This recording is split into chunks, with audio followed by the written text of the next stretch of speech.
He's been in power 20 years, currently enjoys a winning streak of 12 elections and 3 referendums in a row, and always knows how to stack the cards in his favor.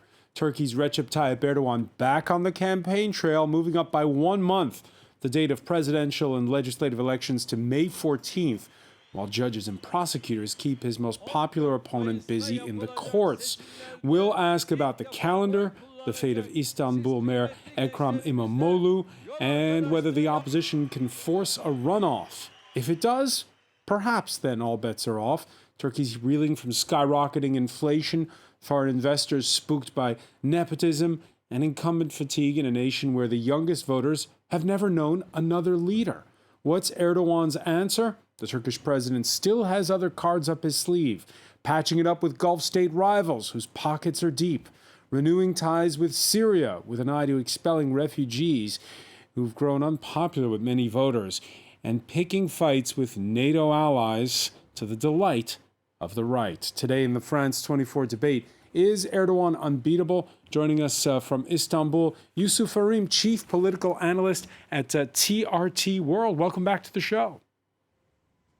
Thanks for having me. Also with us, Merve Şebnem Oruk, columnist at the Daily Sabah newspaper. Thanks for being with us. We're also joined by Berk Essen, assistant professor of political science at Sabancı University. Am I pronouncing that correctly? Pronounce it fine. Okay. And from Washington, Merve Tahirolu, Turkey program director at the Project on Middle East Democracy. Nice to see you. İsim geçti ama duyulmuyor. The France 24 debate where you can join the conversation you have on Facebook and Twitter. The hashtag is F24debate. He's leaving nothing to chance. A May 14th first round before Turkey goes off on vacation for the summer. Leo McGuinn has the story. An election brought forward by more than a month. Turkish President Recep Tayyip Erdogan advancing the date of the country's general election by 35 days. The president made the announcement during a youth conference in the north of the country on Saturday.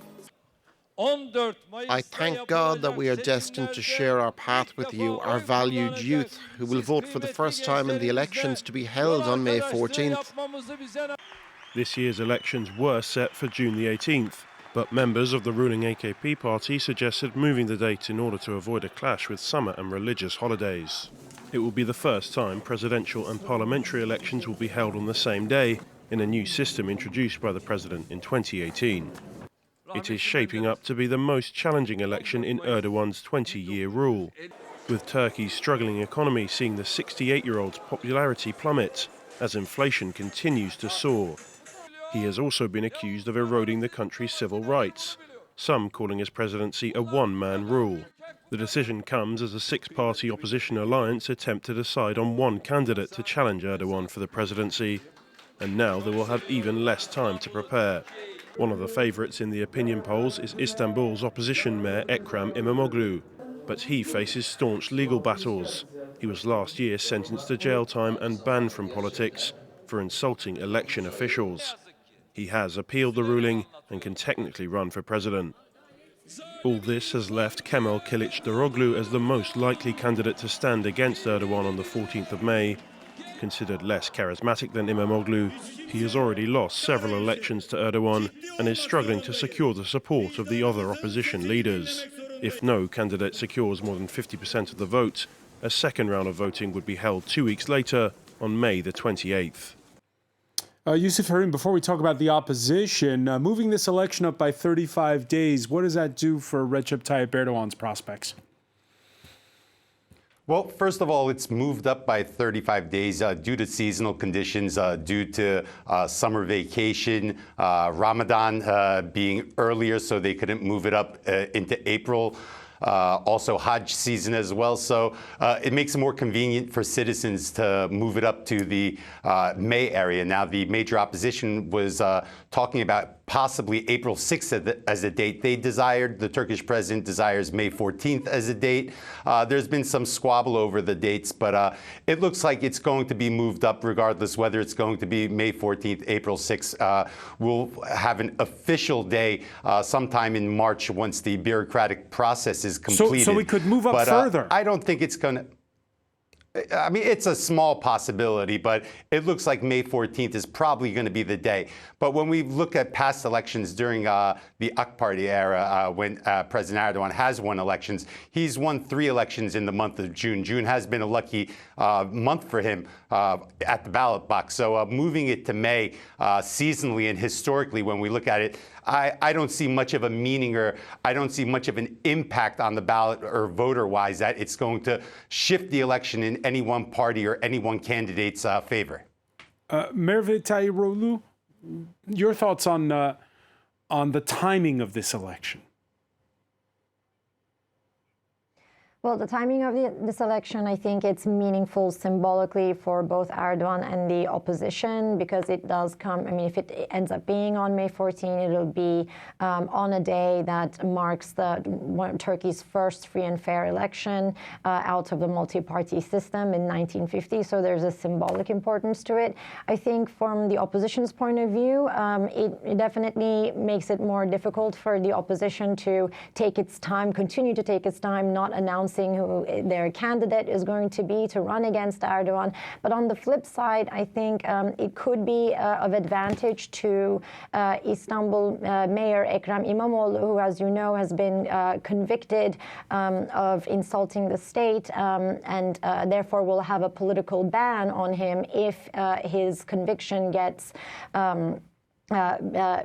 basically approved by Turkey's appeals courts. So I think, moving those appeals processes are taking time. Currently, his conviction is not yet approved by them, so he doesn't really have a political ban now.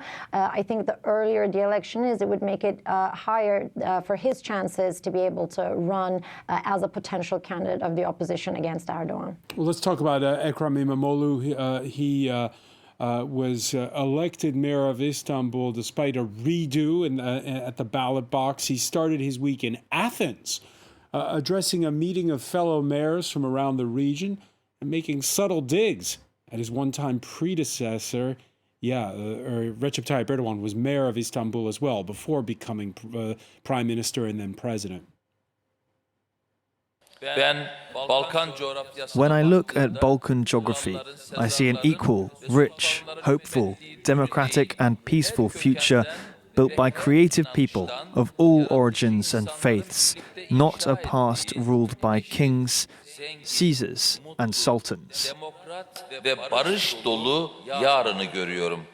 Kings, Caesars and sultans. Berk Essen, who's he referring to? Well, I mean, he's clearly at this point referring to President Erdogan in a very loose manner.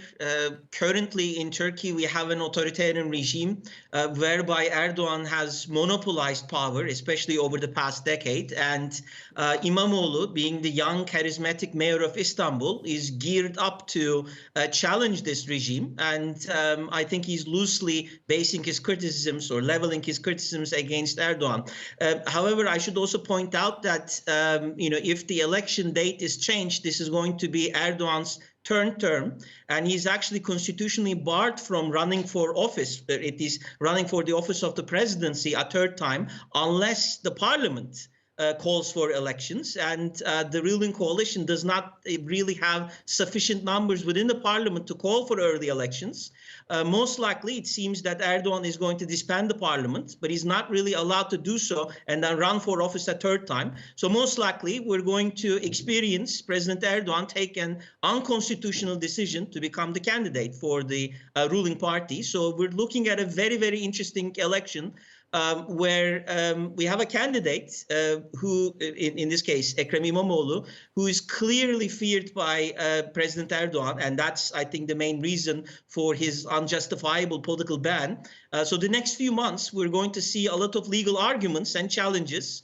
And the opposition is really geared up to turn this election into the toughest election of Erdogan's career, at least since he came to power in 2002. Yeah, but if he's bogged down in the courts, shouldn't they be picking another candidate?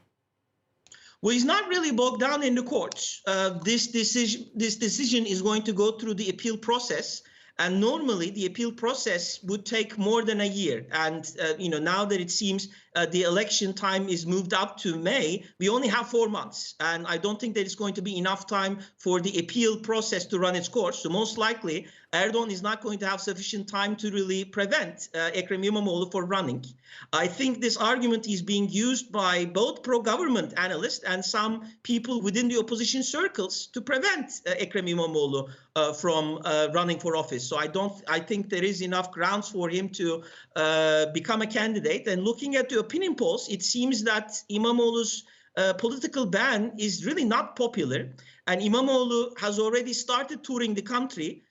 If he really turns it into a larger campaign to challenge the regime, I think he'll be on very justifiable and popular grounds. So I think Erdogan may not necessarily decide to pursue this case any further if the opposition can line up behind Ekrem Imamoglu in a unified manner. And that has not yet happened.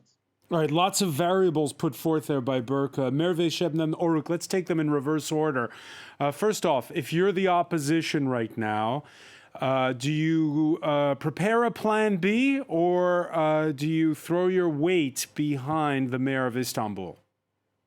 Well, I don't think that they have a plan A, plan B, plan anything at all. The opposition parties, even though they became united against Erdogan, they do not have any possible candidate for the elections. The opposition parties urged Erdogan for early elections since 2019, actually. But they actually also said that when you call for an early election, you will hear our candidate's name. But the problem with the opposition is that they have a rivalry between each other. Ekrem Imamoglu and Kemal Kılıçdaroğlu has a conflict, actually, and they are not okay with who will be the candidate. So the problem for the opposition is themselves. Their own decision is not determined yet. So this is a good plan for Erdogan, actually. So what's happening right now is the opposition's undecided situation and their inner conflicts are helping Erdogan's agenda. Merve Tayroğlu, do you agree?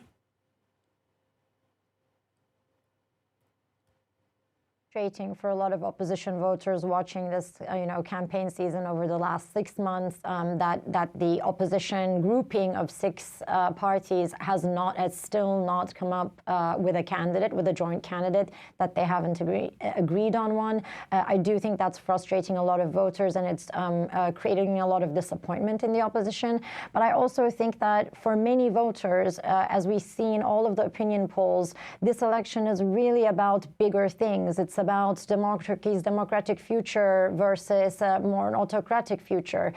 It's about Turkey's economy and the direction that's going to be taking. Is it going to recover under a new government with sensible fiscal policies?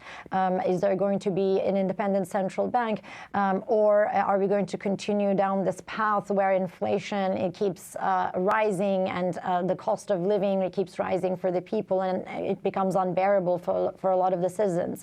So yes, it is frustrating that the opposition has not come up with a candidate yet, but I do think that they have been campaigning in an important way, raising these issues that the country's future is seriously at stake here. And I do think that's how a lot of the voters are approaching this election. So I don't think it's too much of a problem for the opposition as we've seen in all the opinion polls. If it is Kemal Kılıçdaroğlu, the head of the biggest opposition party, the CHP, he's in his 70s. He's been labeled by some as a perennial loser. If he's the candidate, is it curtains for the opposition? I think it's not as much of a doomsday scenario as some people make it out to be. I do agree that Kılıçdaroğlu has run this party and run in successive elections unsuccessfully, and that should communicate something to the CHP. It also looks like other members of the coalition that the CHP has built would like to see Ekrem Imamoglu as a candidate rather than Kılıçdaroğlu. All these things are true. But I do think that there's a chance that the opposition could still win this election, even with Kılıçdaroğlu as the possible candidate. He has his strengths too. He does appeal to a broad range of people for different reasons. So it's not a done deal if the opposition goes with a candidate like Kılıçdaroğlu or not, although I do think their chances would be much higher with someone like Mayor Ekrem Imamoglu. Yusuf Arim, to the point made earlier by Berk Essen that if the president dissolves parliament to call the election, he may be outside of the Constitution. No, not at all, because when Turkey shifted to the executive presidency, the new constitution specifically states 2 terms as president, and that's 2 terms meaning 2 terms with executive powers, not powers as the previous presidency. This can be debated. This can be debated politically, but I doubt there's any legal grounds. And just a little note on the opposition, listening into the other guests, I think the major dilemma amongst the opposition is who's electable as a candidate versus who can actually manage a 6-party coalition going forward. Now, when we look at who's most electable, yes, the Istanbul mayor stands out as someone who's probably more electable, more popular. The mayor of Ankara also doesn't get mentioned as much, but he does have wide popularity as well. He also has the ability to be able to garner nationalist votes, something that neither Imamoglu, Kılıçdaroğlu can do. He can get some of the nationalist vote as well, Mansur Yavaş from Ankara. But when we look at this coalition, 6-party coalition, it's Kılıçdaroğlu who built this coalition. This is 4 or 5 years in the making. He foresaw that this coalition was going to be necessary. His very warm outreach to these other parties were able to bring them in. And if an opposition leader is going to win, it would probably be someone like Kılıçdaroğlu that would be able to navigate and manage the very different interests of these 6 parties. Otherwise, I don't see Imamoglu presidency lasting too long, as many of these parties, if they ever came to power, have very, very different interests, very, very different views. And we've seen this in the past with wide coalitions, 4, 5, 6-party coalitions, that the governments haven't lasted very long. All right, when you look at the challenges to an incumbent, Erdogan's stiffest opponent may well be not a mayor or a party leader, but inflation, which, even if it's cooled, is still on course to run at 43% this year. Much reviled is Erdogan's counterintuitive insistence on low interest rates, which he says would drive up exports. And they have. But as the Economist cover story chronicles this week, imports have risen even faster, including raw materials, whose prices have soared. Now, a few months back, Berk Essen, people were saying that this is it. With the state of the economy currently, there's no way Erdogan's going to be reelected. Now, it seems as though he can weather the storm. Well, he can weather the storm partly because of the fact that there is an uneven playing field in Turkey. We are facing, we should, I think, admit, an electoral authoritarian regime where the civil society, academia, and the media have come under severe pressure by the government. The opposition has been partly divided as a result of government's pressures. And so under such authoritarian conditions, it's always difficult to challenge a sitting president with or without a high inflation rate. So I think we need to really recognize that 90% of the national media in Turkey are under strong government supervision, if not direct censorship. So I think we need to admit that the opposition faces an uphill battle because of these systematic violations of political freedoms. Having said that, I think yes, by early 2022, because of the ongoing economic crisis and particularly the high inflation, it looked as if the government was going to continue to hemorrhage votes and that this was going to be the opposition's election to lose. But since then, the government, the ruling party, and particularly President Erdogan, has taken a number of steps to overturn that process. I think part of it is related to his reversal of the Turkish foreign policy, which resulted in Turkey making appeals to several countries in the Middle East, which came up with all sorts of benefits to the regime. I think the Ukrainian-Russian war ended up increasing Erdogan's leverage vis-a-vis both the West and Russia, which now allows Erdogan to a certain extent extract benefits from the Putin administration, particularly, for instance, postponement of Turkey's gas purchases. And lastly, I think Erdogan has engaged in a lot of economically populist measures, such as increasing the minimum wage, as well as providing low interest rate loans to small businesses, providing a construction program for low income housing. Now, those steps are not necessarily going to bear fruit in the long run, but in the short run, in an election year, they can bring in some of the disaffected AKP voters back to the fold of the ruling party. That's why I think it's really critical that the opposition remains united and also ends up nominating a popular young figure who would be able to directly take on Erdogan. And that's the reason why in this program we've been discussing Imamoglu, and that's the reason why Erdogan has gone to such lengths in order to ban Imamoglu so that he does not run against Erdogan, and that Erdogan is left with Kemal Kılıçdaroğlu as the most likely candidate, who's an uninspiring figure who's out of touch with even some of his own party's voters, and certainly doesn't really have high popularity levels among young voters. And the opposition really, really needs the support of the young voters in this upcoming election. Berkesin, you mentioned there the economic reality, meaning Erdogan taking a pragmatic attitude to old regional rivals. Last June, we can show the images here, rolling out the red carpet in Ankara for the Saudi crown prince, on whose watch dissident journalist Jamal Khashoggi was murdered inside the Saudi consulate in Istanbul. More recently, on the sidelines of the World Cup in Qatar, a first face-to-face meeting with Egypt's president, Abdel Fattah al-Sisi, took place. The Sisi and Egypt, Merve Shebnem Oruk, which staged a coup to crack down on the Muslim Brotherhood. Are you surprised by this turnaround?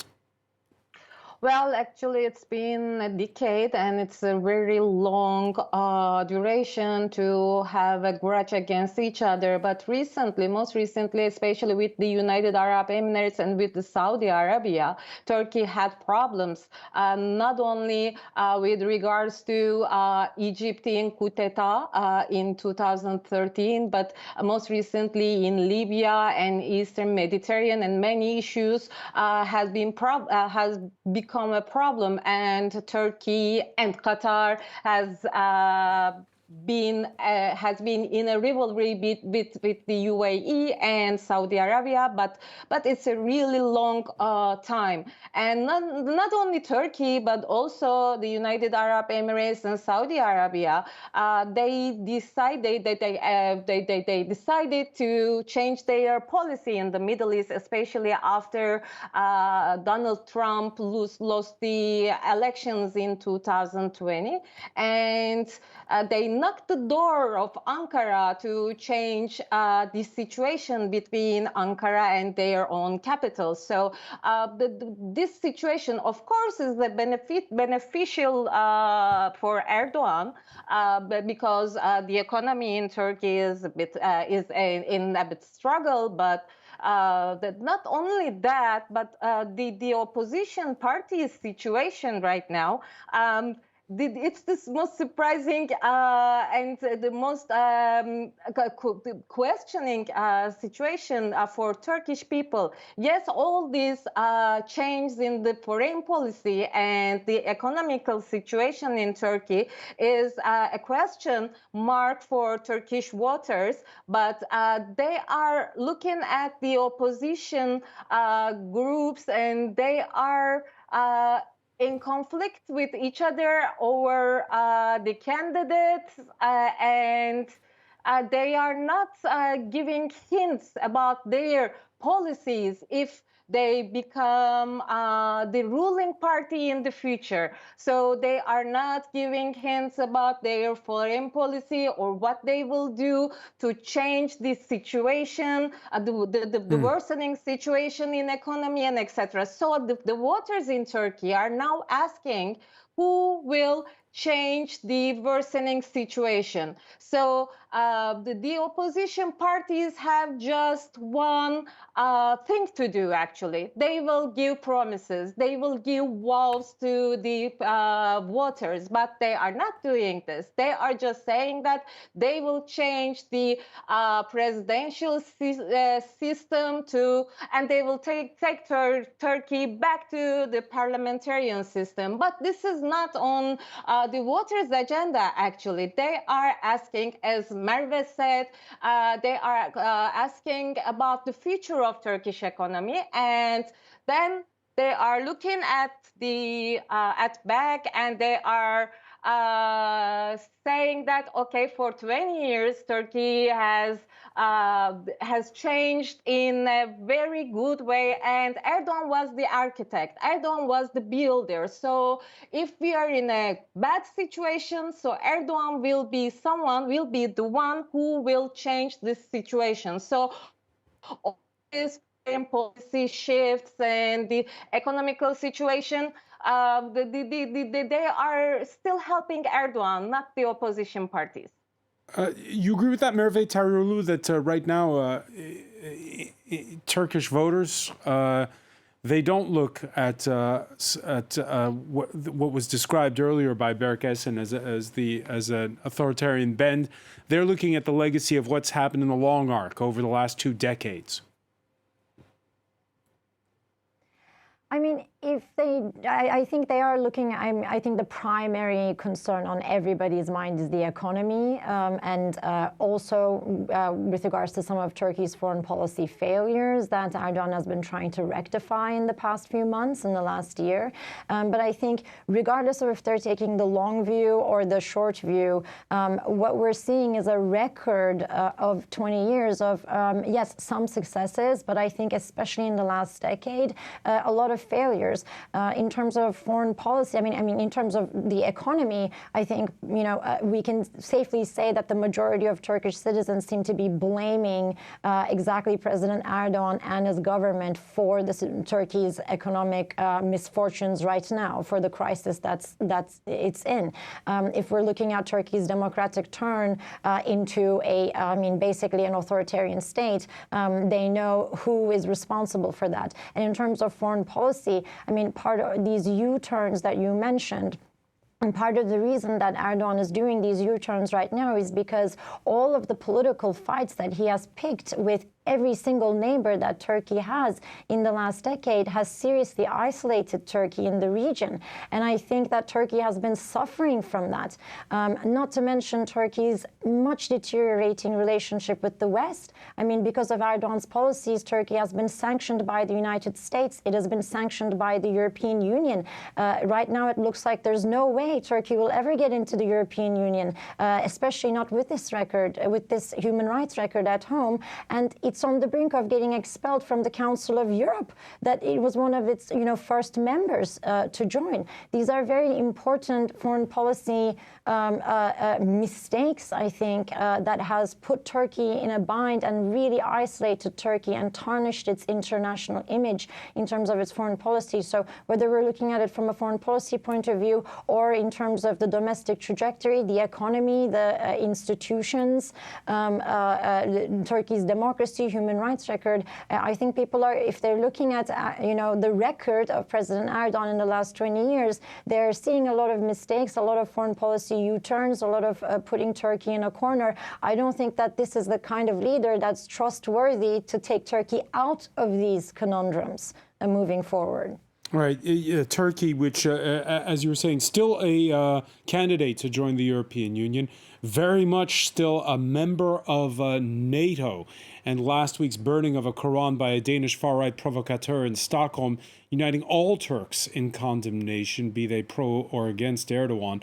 Finland's foreign minister recognizing that NATO membership application for both his country and Sweden might probably have to wait until after Turkey's elections now, as evidenced by the reaction out of Ankara to events in Sweden. The ugly demonstration in Sweden is an insult first and foremost to Muslims and to everyone who respects individual fundamental rights and freedoms. The fact that this vile attack against the Quran took place in front of the Turkish embassy makes this both a religious and a national issue for us.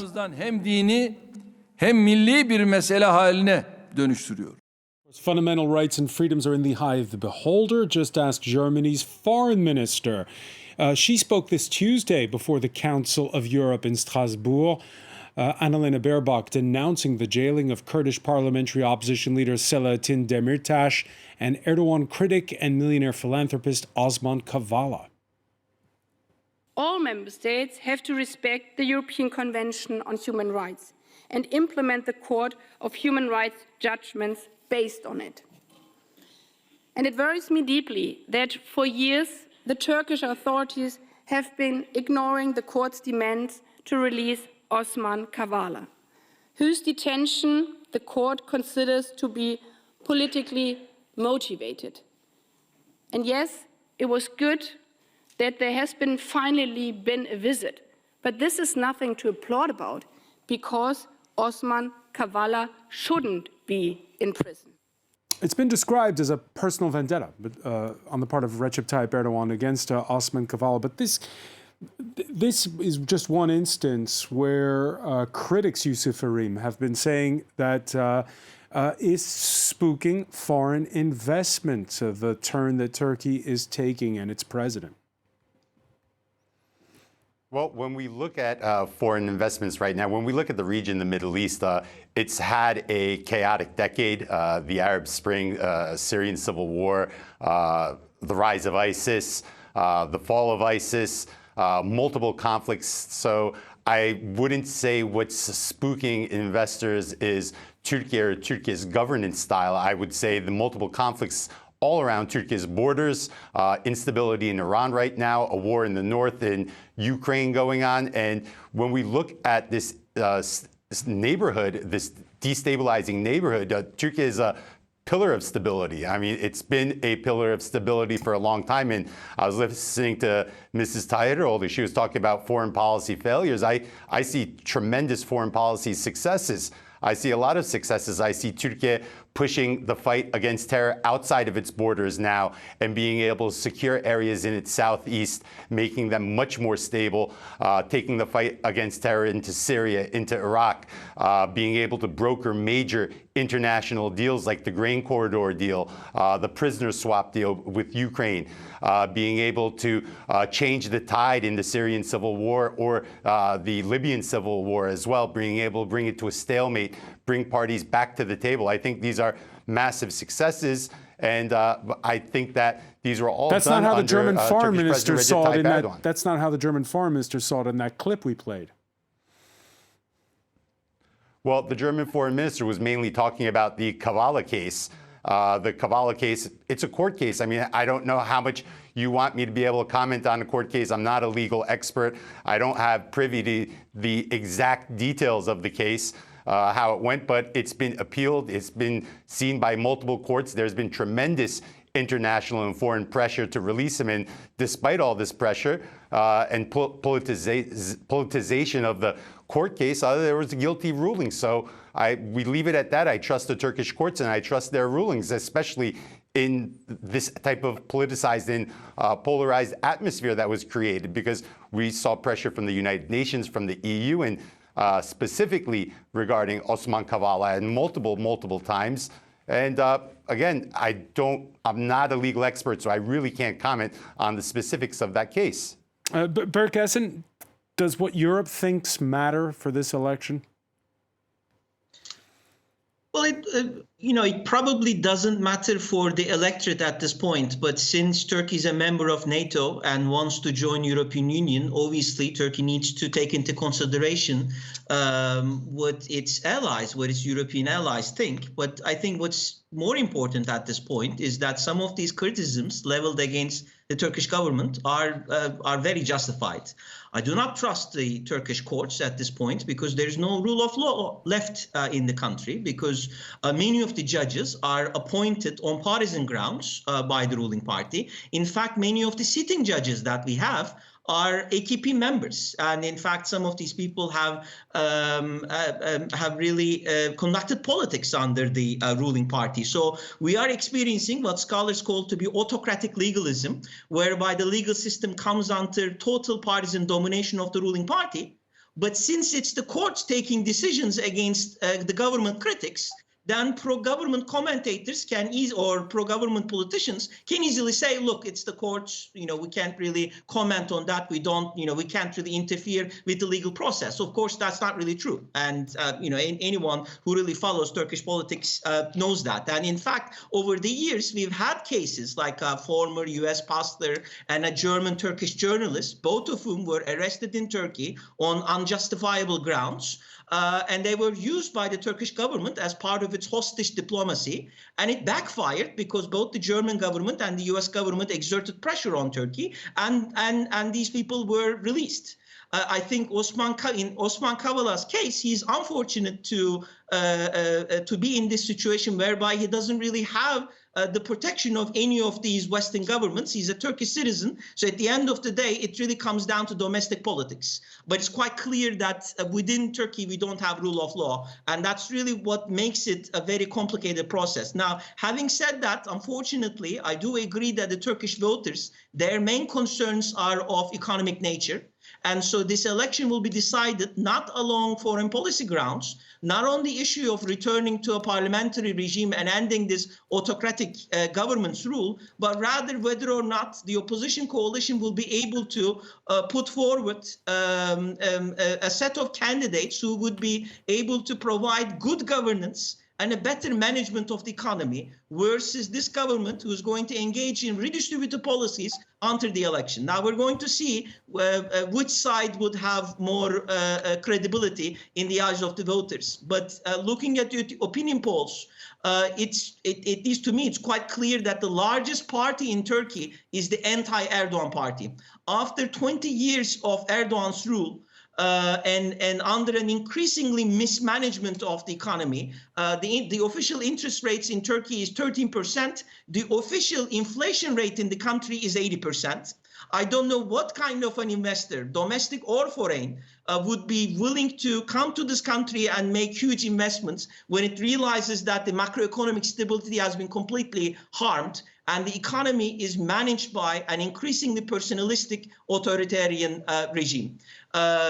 So we are really headed to a decisive election in the country's 100th-year anniversary of its republic. We have two clear choices. On the one side, the opposition. On the other side, the ruling party. The playing field is tilted against the opposition, but the electorate is gradually turning against Erdogan. So if the opposition can get its act together and come up with a candidate who can unify different elements of the electorate, who are all a part of the opposition, Turkish nationalists, seculars, center-left voters, and Kurds, they will be able to win the election. If they can't, then we're going to end up with an increasingly authoritarian government that is going to continue its current policies. Merve Şebnem Oruk, there is this criticism leveled against Recep Tayyip Erdogan that something changed after 2016. There was a failed coup attempt at the time. And that after that, when it came to appointments, the president favored loyalty over competency. Well, when we talk about the failed coup attempt, actually it was a very, very horrible night. Not only the president was that was attacked, and actually he was hunted, and if they found him, they were gonna kill him, a president. That's a unique issue, I guess. And not only that, but 251 Turkish people died in just one night. So that was a horrific, traumatic night. So if we think that if it would be in a European capital, a European country, I don't know what would be the reaction of European Union or other Western countries. So, first we have to make an empathy towards Erdogan. So this attack was not against Erdogan. I personally, myself, was on the streets that night, and the so-called military officers, but they were actually the Gülenists who were nested inside the Turkish army, they shot at me too. If they were successful, I was not be able to be with you actually. So this is not. Yeah, and the world. No, but the world, Merve, the world reacted. progress. The world reacted in solidarity with sorry, we're running a bit short on time, so I want to bring it just to today, with the build up to the election in May. And when you look at the build up to the election in May, has Erdogan's ability to forge to broker coalitions domestically been diminished since then? Is he favoring loyalty over competency? Francois, look, this is very important. As you said, 2016 was a milestone for Turkey, not only for Erdogan, but for all of us. That is why you have to understand the difference. Yes, of course, before 2016, all of us tried to tolerate the people, the Gülenis especially, who made black propaganda against Erdogan and Turkish politics. They said that Turkey is an authoritarian country. Erdogan turned into a dictator suddenly. They said that he became an authoritarian. You remember the Gezi events in 2013. Behind these events, there was a fight between the government and this parallel government which we call the but just to Gülenists. bring it to today. Yes, of course, I understand. But if some people, some politicians, if they support these Gülenists, if they follow their agenda instead of Turkey's inner politics and the Turkey's actual needs, if they become the mouthpiece of the Gülenists or the outlawed PKK, then the competition, of course, comes and a priority. And yes, you can say that Erdogan favors the loyalists, but the loyalists for who? The loyalists for himself or the loyalists for Turkey? So I think some analysts can say that Erdogan became an authoritarian. He is taking his favored people, even his son-in-law, in his close circle. But I think that's not true, because when you look at the people who are becoming an opposition to Erdogan, while they were making politics with him, they say that Erdogan became an authoritarian too, but he is making new friends. For instance, the Nationalist Party. So the politics. So he is still capable, you're saying, of building coalitions. Very briefly, because we're running short on time. Merve Tariolu, there are voters who've only known one leader in their lifetime. Is there going to be a generation gap in this election? Yes and no. So it is a really interesting phenomenon that for many voters, especially, first-time voters, they will have only known Erdogan. I myself can almost count as one of them. He's the only politician that I really remember on television so much governing Turkey. I was so young when he was elected. So there is definitely this interesting phenomenon where a lot of people are looking at, Turkey first-time voters, and they're thinking, wow, we've only ever seen Erdogan. That's the only leader we ever know. I think that could actually go both ways in terms of voter behavior. People could say, okay, let's stick with what we know, or this Gen Z voters could say, we want some change.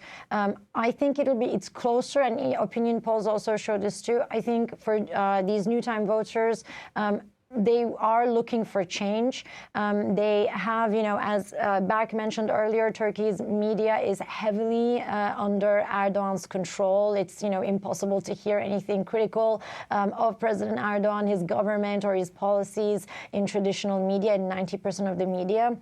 But the interesting thing about the new generation and many of the new voters is that they're getting a lot of their information on social media. And I think they are consuming a lot of political content on social media that we don't really see in traditional media. I think they're also more connected with the rest of the world, and they're seeing how Turkey's image has changed under the recent policies of this government. This is why we're seeing so much brain drain from Turkey right now. And so many people flocking to Europe. They don't want to live in Erdogan's Turkey.